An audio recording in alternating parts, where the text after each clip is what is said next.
Hello everyone, welcome to day 10 of the at-home workout. Sorry, my tripod is weird.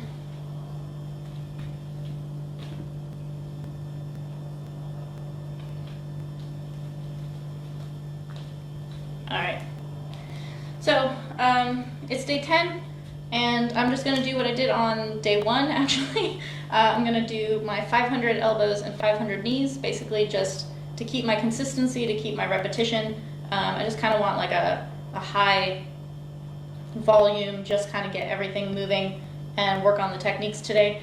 It's not a very intense day. I'm still very sore from my squats the other day. So I'll be dealing with that a little bit.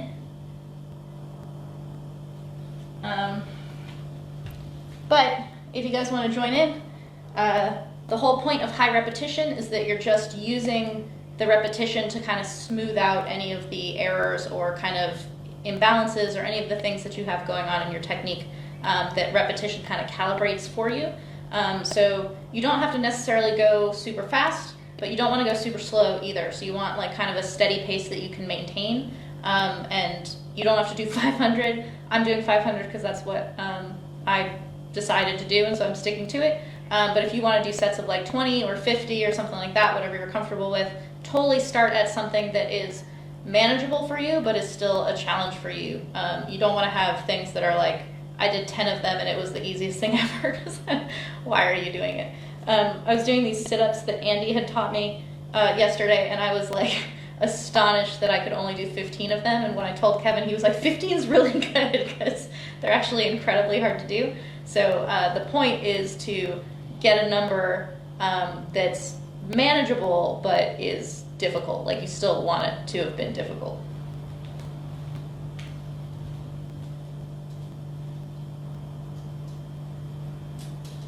All right. Start with my elbows.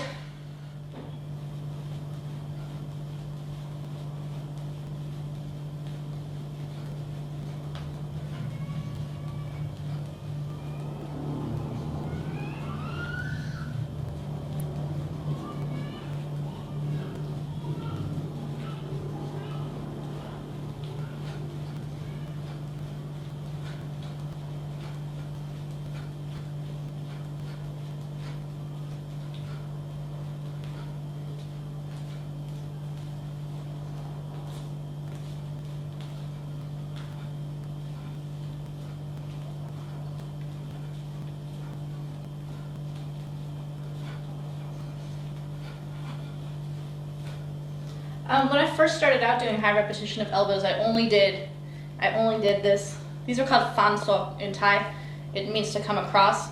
If you kind of angle on it, or if you go like this, they all have different names. Fan sok is to come across. You can angle on a fan sok like that. But I learned them from Yod Kun Pan to do really high repetition. And the idea is just to work on the one thing and like even out the technique of that one. Once I got used to doing hundreds of those, then I started adding like other angles just to kind of entertain myself. But when you're first starting out, you don't have to get all fancy about like, I don't know which elbow to throw. It's not quite like shadowboxing where you're like improvising. The idea is to like keep it really steady. So just pick one elbow that you're doing, do those back and forth over and over again, and then as you get used to that, you can start adding in different angles and, you know, like spear elbows and stuff like that.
are way slower than I thought they were going to be, because my legs are still incredibly sore. In Thai, when your muscles are sore, you say muay, muay, muay man. So you're very, very sore.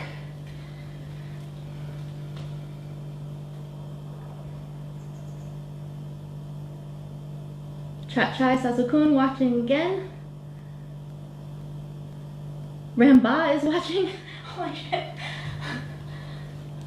Sawadika, Chai, Sawadika, Ramba. Kitung Magna. I miss everybody. I'm going to shadow box a little bit in between. I'm actually not going to time it. I'm just going to feel it go back and forth.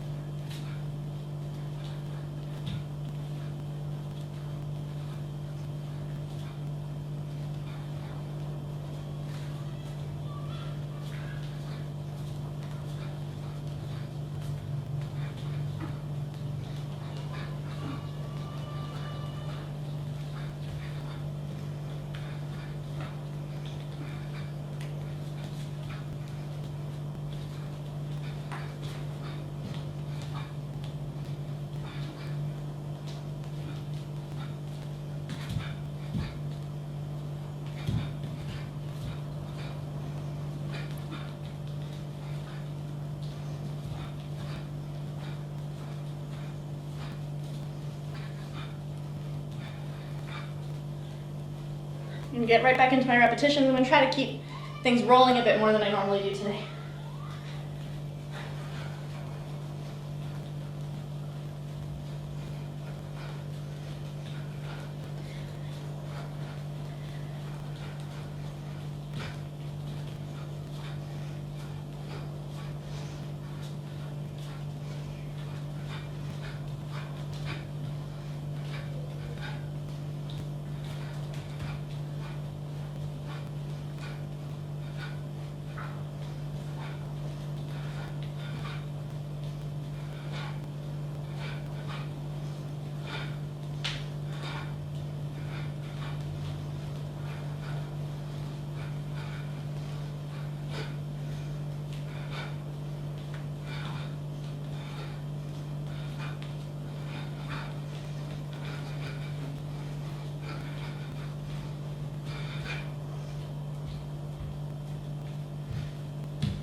Oh, did.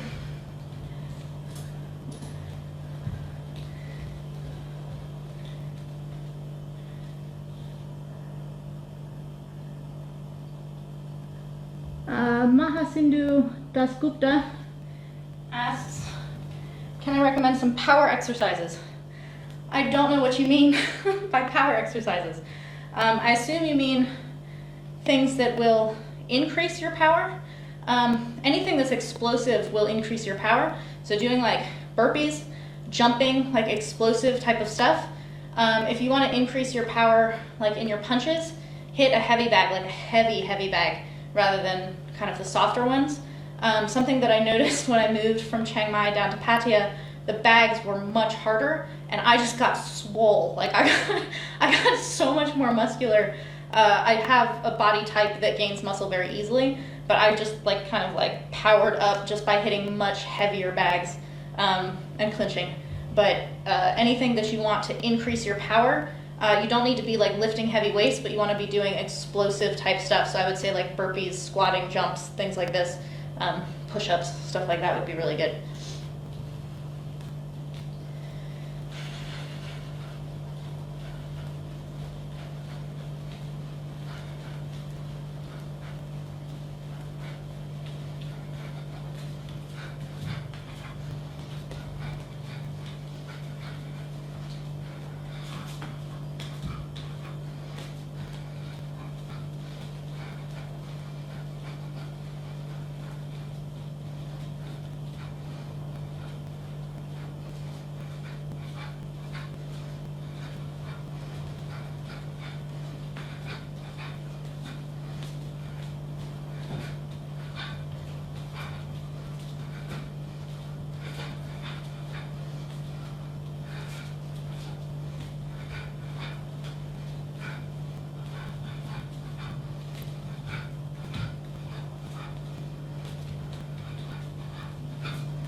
Nick, yes, that is 100% a Terminator reference in my title.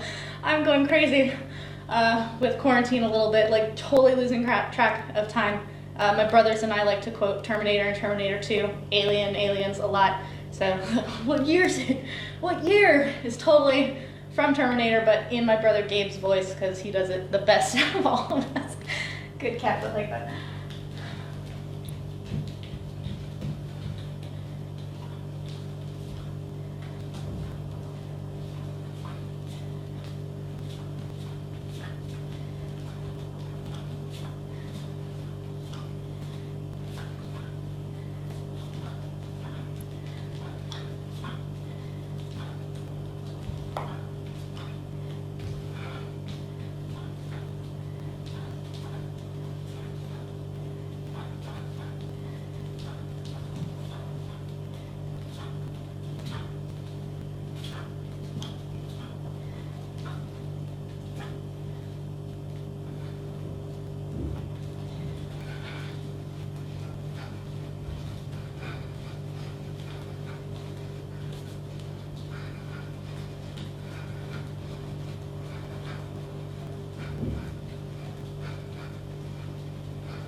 thought of is that a couple of days ago when I was doing the elbows, there's a very good question about how the hand on the one side clears the guard like this. So if your kumpan is yelling at you, you have to clear around the guard like this.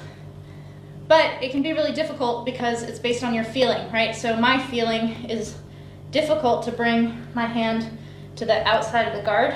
So I tend to actually tuck my hand in. If I were wearing gloves, I might not do that. I don't know. I've actually never done 500 elbows with gloves on, so maybe I should try it to see what I do. I tend to kind of like sprinter blade my hands and kind of go like this. He keeps them incredibly loose, like that. The problem with, or why he yells at me when I tuck to the inside, is because it changes the trajectory of my elbow, and my elbow ends up about this height. It's supposed to come here. So if you can tuck your arm in and still get the same trajectory, that's okay. The point is to get the movement that you want. So if you're doing something that's causing it to go wonk, you can make adjustments to that, but sometimes you don't necessarily have to change the thing itself. You just have to find a way to do it so that the trajectory is what you want it to be. The reason I actually thought of that is because I was watching this video of Andy Thompson, who was my mentor at Lana when I first came here, and I was just watching this video of him teaching me this whole like body weight exercise stretching thing, and he was talking about the hook. A lot of people who I've gone and trained with have complained about how close I hook. I like hook all like close to my body like this. Like nobody's gonna have their face right here for me to be hooking them. It actually needs to be longer. Andy said that he makes people hold something, so he would get like a bundle of sticks or something and make people hold the bundle of sticks so that when they throw their hook, they're going to be scratching their face if they go as close as they're trying to go. But it's the same thing when Chaya Sasakun was working with me on the hook. He has this beautiful, like there's this whole rotation of the body. And so even though I'm not doing it as beautifully or as much as he taught me to do it, I'm thinking about that movement in order to get my arm farther out on my hook so that I'm not like this. But if I think about my foot going, my shoulder automatically kind of lets go of that fist a little bit. It's weird. Sometimes when something's not working over here, you like work on something over here and it like, the line runs better or something. So it's not necessarily always the thing that you're looking directly at that needs the adjustment. Sometimes it's something that's a little bit up the line, so to speak. So if I'm hooking like this, the problem is not, Sylvie, get your fist out like this, because that doesn't feel like anything. The problem is actually move my foot. If I move my foot, the fist comes out. It's weird.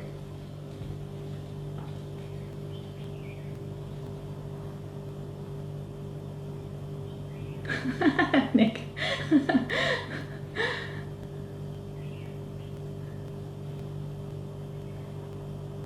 All right. Pidang. Sawadika Pidang, Krudang from Lana Muay Thai was on the feed. I don't know if he's still watching, but it said he was watching. I was doing pads with him before my fight, which feels like 100 years ago. It's actually just at the beginning of the month. But Dang is an amazing trainer. If you guys end up in Chiang Mai, you can take a private with him over at Boon Lana Muay Thai. He's very fight-oriented. He's a very, very good instructor. He's in the Muay Thai Library. You can go watch his session in the Muay Thai Library as a patron. And when gyms start opening up and stuff, if you guys come to Chiang Mai, when the rainy season's coming in, it's really nice. Definitely check out Dang. Dang is a really, really good trainer. Corners for me in Chiang Mai as well.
I was just thinking, I did a technique vlog a couple of weeks ago here in Chiang Mai, at-home workout type of stuff. This basically, as people aren't allowed to be in their gyms, if you're like me, you don't have equipment at home. So there are some people who have like pads, maybe they have a hanging bag, they have a little bit that they can work with at home, and that's awesome, people who have home gyms. There are people who have no gyms at all. I'm in my living room.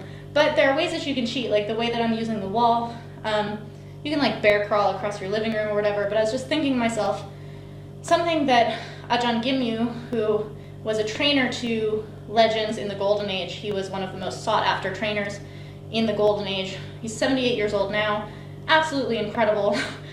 He's at my gym, Petrungrung in Pattaya. He's still holding pads for like active fighters. He's so tough, like he's just one of the toughest men. Something that he has me working on quite a lot is if you're in like a clinch situation, after you throw your knee, you leave it there as a block. You can use like a wall or anything to kind of work on that movement. You can do it in shadow, right? So you throw the knee and then you're kind of like blocking someone's thighs and hip. But if you're working on your balance, or if you want to have a little bit of pressure and you don't have a bag, I'm using the fridge. You can use the wall, right? So I'll do it on the wall. So if you're like in a knee, and then you're like kind of barring the person like this, down, knee, bar, knee, bar, knee, just to feel a little bit of pressure. And you can also kick very slowly into a wall in order to control your kick. I learned this from Gansak Sorplunjit, who was a student of Ajahn Gimyu's. So I don't know if that's related or not. Ajahn Gimyu doesn't have me using the wall.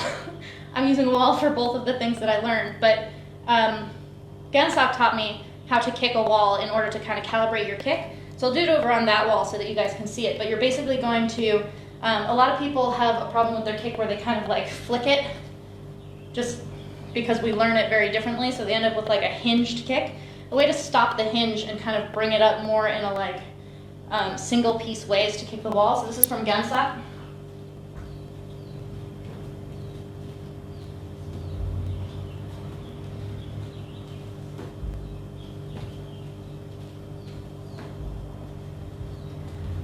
One of the things I really like about that is that, one, you can do it at home. Two, it keeps me from like kicking from too far away. I was air kicking for a really, really long time. I would just kick the air as my opponent was like not even that far away from me.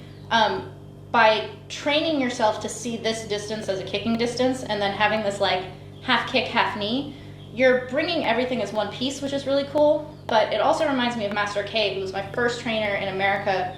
He's now in his 80s, Thai man, still training people in his basement. Totally home workout, like king of home workout.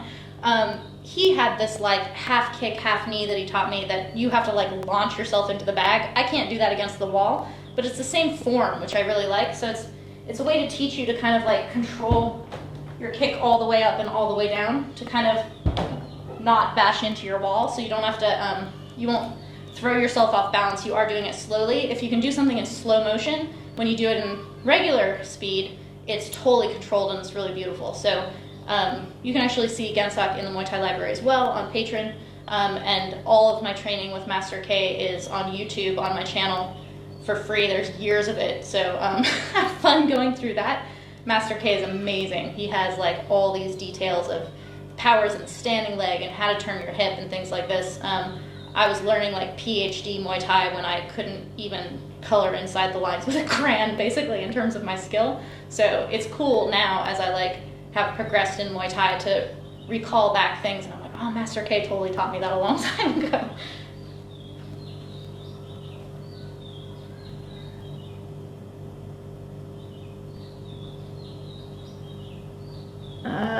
Michelle, yeah, that is the wall, well, kind of the Wall of China. The Wall of China doesn't necessarily come out of a knee. So a lot of times when you get like backed up into the ropes, you'll see fighters just do this to kind of like cut off. So it is the same purpose as the Wall of China of cutting it off, but it's coming from, same thing if you like kick and you like block someone like this and then you can come off. So if you're throwing the knee and then you go like this, you're actually effectively tucking your leg into someone's thigh and kind of blocking them that way. If you guys are a patron, go check out the newest Chamok Pet session.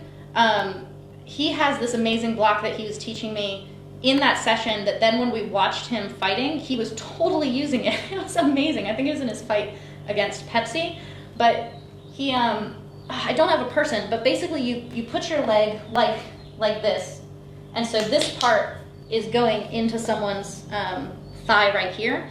But he tucks it so hard that he's effectively putting this part of his shin really deep into the crotch.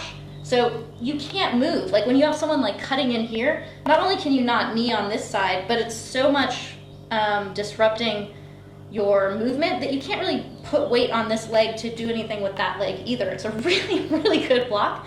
It's like the super wall of China or something. I'll have to come up with a better term for it because it's so much like a rod through the spokes of a bike, like it's just not going anywhere kind of thing. Is really cool. It's like putting the brakes on someone in a very, very strong way. Cyrus says, love your workouts. The article you wrote on 8 limbs for fight stress and plateaus was excellent. Keep up the good work. Thank you, Cyrus. Cool. All right, so this one is actually a pretty short workout, so I'm going to show you guys the sit-ups that Andy taught me that are kicking my ass that I can only do like 15 of, and it takes me a while to do them. I am not going to do 15 of them for you guys. I'm going to take my time with those after I've turned off the feed, but I'm going to show you how to do them, and I'll show you actually two different things. And I'll show you what I like about them also. Let me make sure I can get the ground, because I'm going to be over here. All right. So something that was very cool about Andy is that he had this thing where he's like tense all your muscles and then release them. And it's kind of this thing, I had insomnia really bad when I was in middle school. And I went to a woman who was like, you have to totally tense your face and then relax those muscles in order to like teach your body how to relax, because we have tension that we're not even aware of. So Andy was using this total body tension and then release before fights as a way to like get me ready to get in the ring to like relax. Is you don't know how tense you are, so just tense everything and then let it out, and you're like, oh, that's what relaxation feels like. He's using this same total body tension in these sit-ups that makes them incredibly hard. So I'm going to show you Andy's, and then I'm going to show you the Sagat sit-ups. And I can't imitate Sagat. He's just too amazing in and of himself, but he has this like, for what? When you're doing regular sit-ups, he's like, for what? You're just using your hip flexors. So for Andy's first, you basically want to like relax. You want to put your feet together and relax your legs out like this. This is going to keep you from engaging your hip flexors, which a lot of us do when we're doing sit-ups. I know because mine get really, really sore when I do a bunch of sit-ups, and I'm like, how come my abs are not so sore, but my hip flexors are super sore? And that's why Andy has you do this, is to disengage the hip flexors, so you can't cheat, and you have to actually use your ab muscles to pull yourself up. So you're gonna kind of roll something to support your lower back a little bit. So if you have a towel, it kind of goes like right where your waistline is.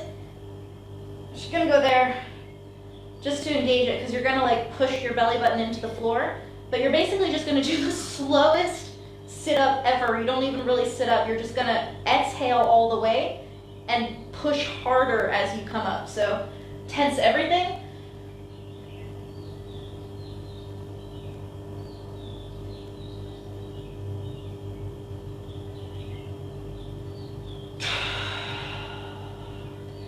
That's one.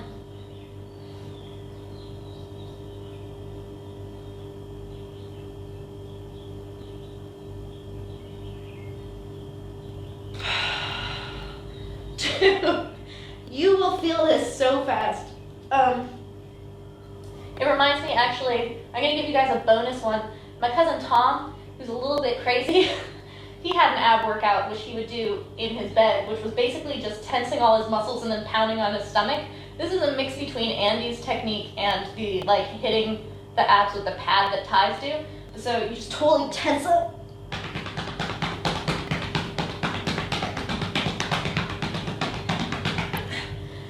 That's one. If you're gonna do Tom's version. All right, so the next thing is, these are Sagat sit-ups. I really like them mostly because I really like Sagat. Like the sit-up itself is really good. It is, I think, better than a regular sit-up. But what's really, really cool about it is that it comes from Sagat, and in my head, I totally have him being like, for what? When you're doing like a regular sit-up, like you're wasting your time. So basically, it also engages breathing the same way that Andy's does. Andy's, you hold your breath and like tense and come up, and you finally let your air out when you're going back down.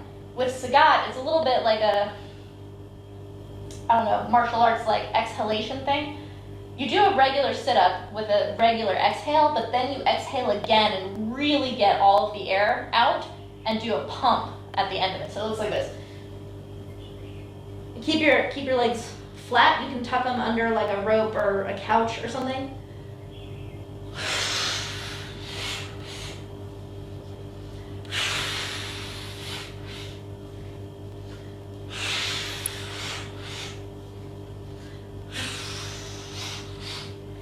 So those are the Sagat sit-ups. I do like 30 of them. I'm good to go. So I'm gonna mess with those. See if you guys have anything that I need to answer real quick before we sign off.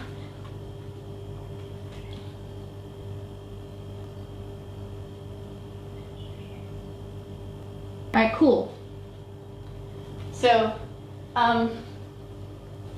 everyone be super impressed with my frozen towel that I got at 7-Eleven that's much smaller than I thought it would be. Kevin made a funny joke. He said, this is what snow does in summer. It got really small, it's Olaf.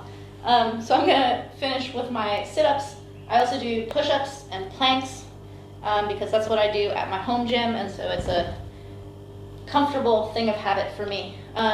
If you guys have questions, we have a Muay Thai forum. It's called the Muay Thai Roundtable, but if you just Google Muay Thai Forum and Sylvie, Sylvie, or just look at my Facebook page, which you guys are currently on. Kevin probably has already linked to the forum by now. But the forum is amazing because it's really good resource for if you have a question. Not only will I answer it over there, so other people who then have the same question can benefit from those answers, and I don't have to answer it like 90 times individually, which is nice for me. But better than this, I can pay very close attention to answering it that one time, and then add to it as I get more information. And other people, because it's a forum, who have different ideas, different versions of things, different experiences of things, they can add into it too, and it's like a community of knowledge, because I actually do not know everything, and I know I don't know everything. And I really like the forum because I think that people come up with questions that are far more interesting than you would see kind of posted in a short comment box, because it's an actual thread. And I really like how people engage with each other and kind of like come up with ideas and have experiences that build on each other. So since we all have so much time on our hands now and are trying to figure out things to do at home, I was asked during this feed what are some strength training or things to do to build power. I gave some ideas, but if you ask that on the forum, you can get ideas from people who maybe have way more experience with that, who have done powerlifting, who have done specific things in order to regain power after an injury. People are full of knowledge, and pooling it is actually a really cool thing. So check out the Muay Thai Roundtable forum. That's on 8limbsus.com. And again, everything that I talk about in these workouts comes from things that I've learned from people who are in the Muay Thai Library. I'm actually super stoked that as I was doing this and I was going to check questions, I kept seeing names. Chatai, Ramba, Dang was on there, Diesel Noise been on here before, and it's thrilling to see these legends and crews and trainers who are all in the Muay Thai Library and are amazing people watching my live stream. But it also gives me a very, very slight bit of anxiety because I'm doing things that they taught me. Because I know them and because I actually really understand and value the things that they've taught me, I also understand that they are not draconian about like, you only do it this one way. That's very not a Thai way to teach things. But I do get a little bit of a like, when I see Diesel Noise name or something, I'm like, am I doing my knees high enough? Like, is he yelling at me in his room that I'm not putting my knees high enough, and when Rampa came on, I was like, oh god, like, am I not fast enough in what I'm doing? He's so fast. So check that out if you guys have time. There's more than 90 hours of long form instruction in the library, so if you've got time, there's definitely enough material in there that you're really not going to be going through all of it very quickly. It is a true library. Thank you guys for joining me on day 10. I don't know what day, what year it is, but we're moving forward, and just doing a little bit day by day is really good. I have said this a couple of times in my live streams that I wasn't feeling it, but I come out and I do it, and I get all chatty. Like, clearly I'm feeling much better than I did when I first came out. So it's kind of amazing. If you're not feeling it, there are days that you don't have to do anything, and that's good for you. You need to kind of like reset yourself, but don't do absolutely nothing. Find ways in, like little avenues in, whether it's watching Muay Thai, whether it's visualizing Muay Thai, or whether it's just getting up and like shadowboxing for 40 seconds and something like this. Just get yourself moving. A body in motion stays in motion, that kind of thing. Thank you guys.